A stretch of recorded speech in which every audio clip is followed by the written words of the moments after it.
Bonjour mes amis et soyez les bienvenus sur notre chaîne. Bonjour d'Atlanta. S'il vous plaît, aimez, partagez et surtout abonnez-vous. Aujourd'hui, nous allons répondre à une question posée par une étudiante âgée de 23 ans.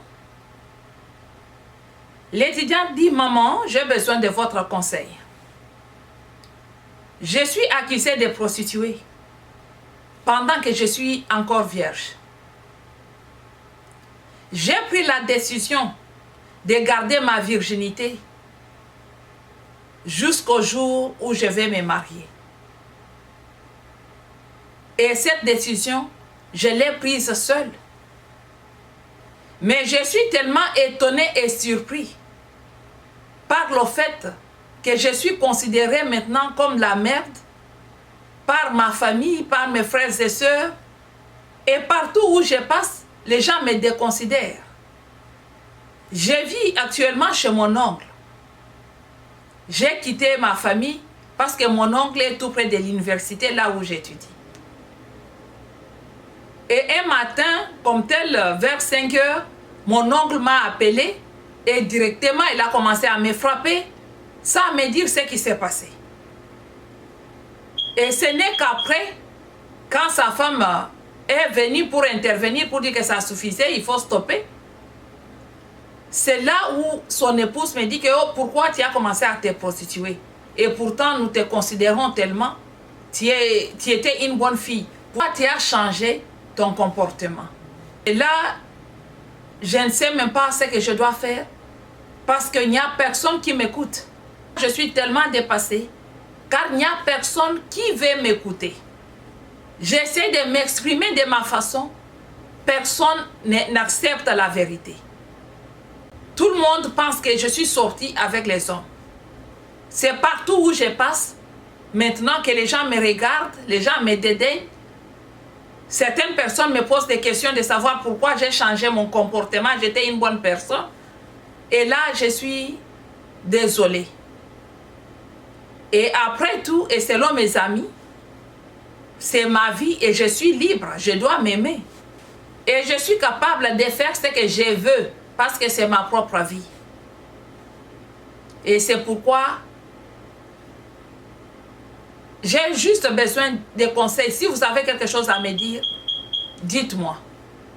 Parce que là où je suis, j'ai déjà pris la décision de commencer aussi à sortir avec les garçons. Parce que je vois que les filles qui sortent avec les garçons sont respectées, considérées.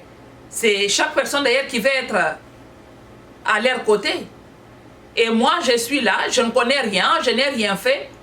Accusée, insultée, même mes propres parents, personne ne m'accepte. Et de m'exprimer devant ma propre maman, ma mère qui m'insulte, qui prononce des paroles que je n'ai même pas le courage de dire. Alors, madame, si vous avez des conseils à me donner, donnez-moi. Si vous avez quelque chose à me dire, dites-moi, parce que là où je suis perdue. Je suis perdue, je ne comprends pas. L'unique décision que j'ai maintenant là, c'est de commencer à sortir avec les garçons. Comme ça, je vais faire taire tous ces gens qui parlent. Le mensonge est plus accepté que la vérité dans ce monde. C'est pour cette raison que tu vois que partout où tu passes, les gens te considèrent comme de la merde. Les gens aiment plus le mensonge que la vérité. Quand il s'agit des mensonges, les bouches des gens deviennent kilométriques. Pourquoi vous voyez que quand il y a un problème qui se passe dans un coin, quelque part dans la ville, c'est dans quelques minutes que vous voyez que toute la ville est déjà informée. Pourquoi? Parce que les bouches des gens sont devenues kilométriques. Alors, je te demande juste de te calmer. Si tu nous as posé la question, c'est parce que tu as la réponse. C'est parce que tu as la réponse. Si tu n'avais pas de réponse, tu n'allais pas nous poser la question. Moi, je comprends que toi-même, là, tu as compris que commencer à sortir avec les garçons va tout simplement détruire ta vie. Et c'est pour ça que tu nous as posé la question. il faut te tranquilliser. Le monde est tel qu'elle est. Les gens aiment le mensonge à la place de la vérité. Le mensonge est vraiment applaudi dans le monde, qui est la vérité. Comme toi, tu as la vérité et c'est ta propre situation. Donc, je te demande tout simplement de te calmer et de rester tranquille dans ton coin. Si tes parents ne sont pas à mesure de t'écouter pour le moment, moi je te demande de te calmer, de rester calme. Ils finiront par t'écouter. Alors prends soin de toi. Moi, à l'âge de 16 ans, j'ai été également accusée de la même façon que toi. Mais avec l'unique différence, mes parents me connaissaient très bien. Quel que soit ce que les gens disaient à mes parents, quelles que soient les lettres que mon père recevait venant de différentes personnes, mon père continuait à me donner confiance. Mon père connaissait que je ne pouvais pas faire des bêtises pareilles. Et je vais te donner les conseils que mon père m'avait donnés. La première chose que je vais te dire est de savoir qu'il y a les gens qui sont en train de te combattre. Ils ont déjà vu ton étoile. Et ton étoile les dérange déjà. Et ils ont pensé que l'unique chose qu'ils peuvent faire pour te faire tomber, c'est de lancer le mensonge sur ta personne. Comme ça, tu seras découragé.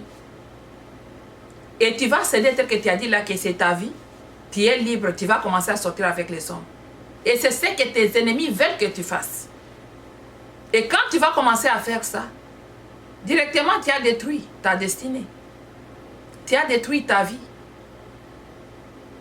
Ce n'est pas pour rien que tu avais pris la décision de te garder. Si tu avais pris la décision de rester vierge jusqu'au jour de ton mariage, c'est parce qu'il y a aussi un homme quelque part qui a aussi décidé de rester chaste jusqu'au jour de son mariage. Et cet homme est pour toi. Cet homme a besoin de toi. Cet homme va te chercher. Cet homme viendra te trouver. Mais si tu te laisses faire, tu as perdu l'homme de ta destinée. Tu vas le perdre. Alors,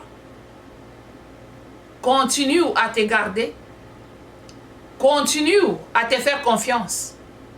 Ignore ce que les autres sont en train de parler sur toi. Ça n'a rien à faire sur ta vie. Et la deuxième chose, le Seigneur veut que tu puisses apprendre. Le Seigneur veut que tu puisses changer ta façon de voir le monde. Le Seigneur veut te rendre très fort. Parce qu'après ce problème, tu ne seras pas la même personne. Dans des 20 ans, les gens s'occupent plus de ce que les autres pensent sur eux, de ce que les autres disent sur eux. Mais plus quand tu vas grandir, et avec cette expérience, tu vas comprendre que mettre son temps à penser sur ce que les autres disent sur moi ou pensent sur moi, c'est gaspiller juste mon temps. Donc, ça fait partie des étapes de la vie. Il faut juste te tranquilliser. Il faut juste te calmer. Il ne faut pas te rendre malade. Que les gens te considèrent ou ne te considèrent pas, tu restes la même personne. Rien ne change en toi. Alors protège-toi pour cet homme-là que le Seigneur a déjà planifié pour toi. Cet homme-là viendra te chercher. Tu as de l'avenir. Je ne te connais pas, je ne connais pas ton nom comme tu n'as pas donné le nom. Mais moi, j'accepte la vérité. Je crois dans ta vérité que tu as dit. Le Seigneur également croit dans la vérité que tu as dit. Et toi-même, tu crois dans la vérité que tu as. Ça fait déjà 3 personnes, donc c'est déjà la majorité. Il ne faut pas te faire trop de problèmes. Ok? Si tu es jeune et tu écoutes cette histoire, tu es une personne qui veut aussi garder sa virginité, je t'encourage de te protéger, de te garder. C'est vraiment bon, c'est vraiment propre, c'est vraiment digne de se marier vierge. Oui, ça c'est la vérité. Même l'homme qui va t'épouser, il sera vraiment fier de toi. C'est pour cette raison que vous voyez, il y a certaines personnes, quels que soient les problèmes, mais ils n'arrivent pas à divorcer leur femme. Ma femme a fait ça, mais après tout, c'est sa femme. Pourquoi? Parce qu'on est que ça, c'est ma femme. Oui. Donc, protégez-vous. Protégez-vous, je vous encourage. Si tu es encore vierge, je t'encourage de garder ta virginité. C'est vraiment important. C'est vraiment digne. Et cela dépend de toi-même, dépend de tes valeurs, dépend de ta culture aussi. Que mon Dieu vous bénisse. N'oubliez pas d'aimer, de partager et surtout de vous abonner. Ciao!